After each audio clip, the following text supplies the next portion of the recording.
In middle school, everyone knew the name Tyler Grant, and not for the right reasons. At 14, Tyler had already earned a reputation as the school's toughest bully.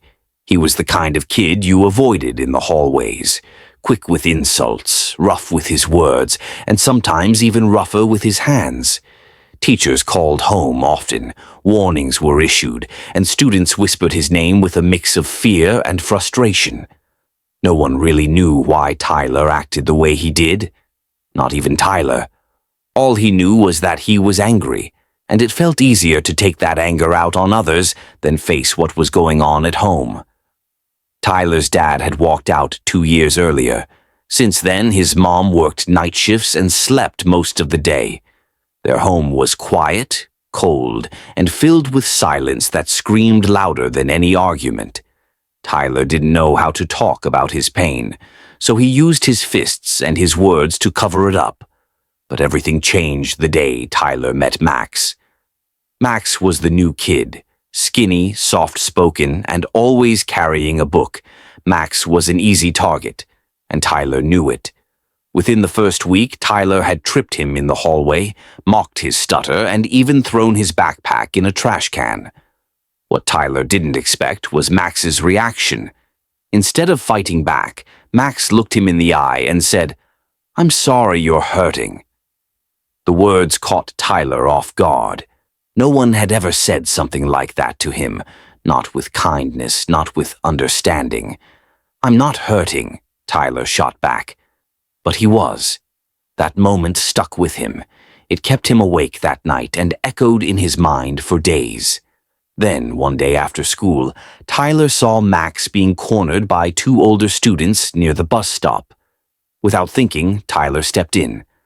"Back off," he told them. "He's with me."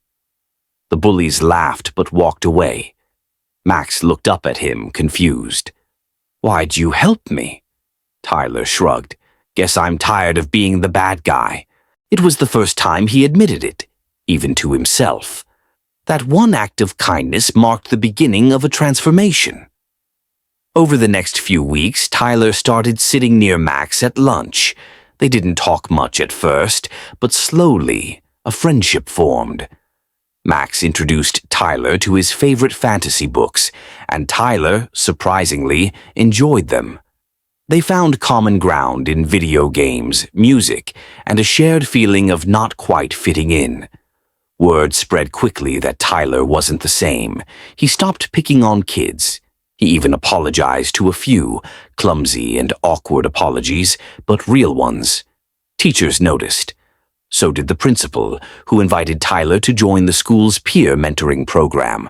At first, Tyler hesitated. "Who'd want me as a mentor?" he asked. But Max nudged him forward.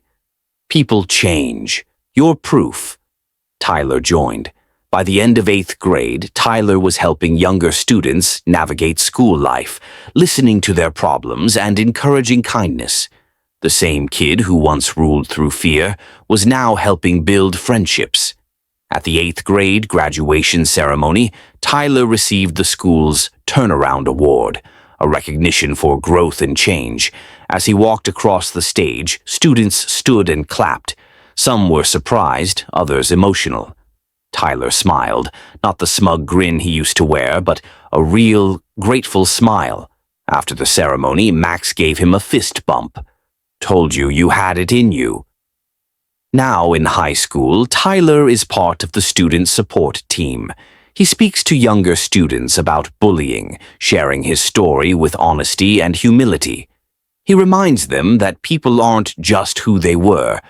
They are who they choose to become. "I used to think being tough meant making others feel small," Tyler now says.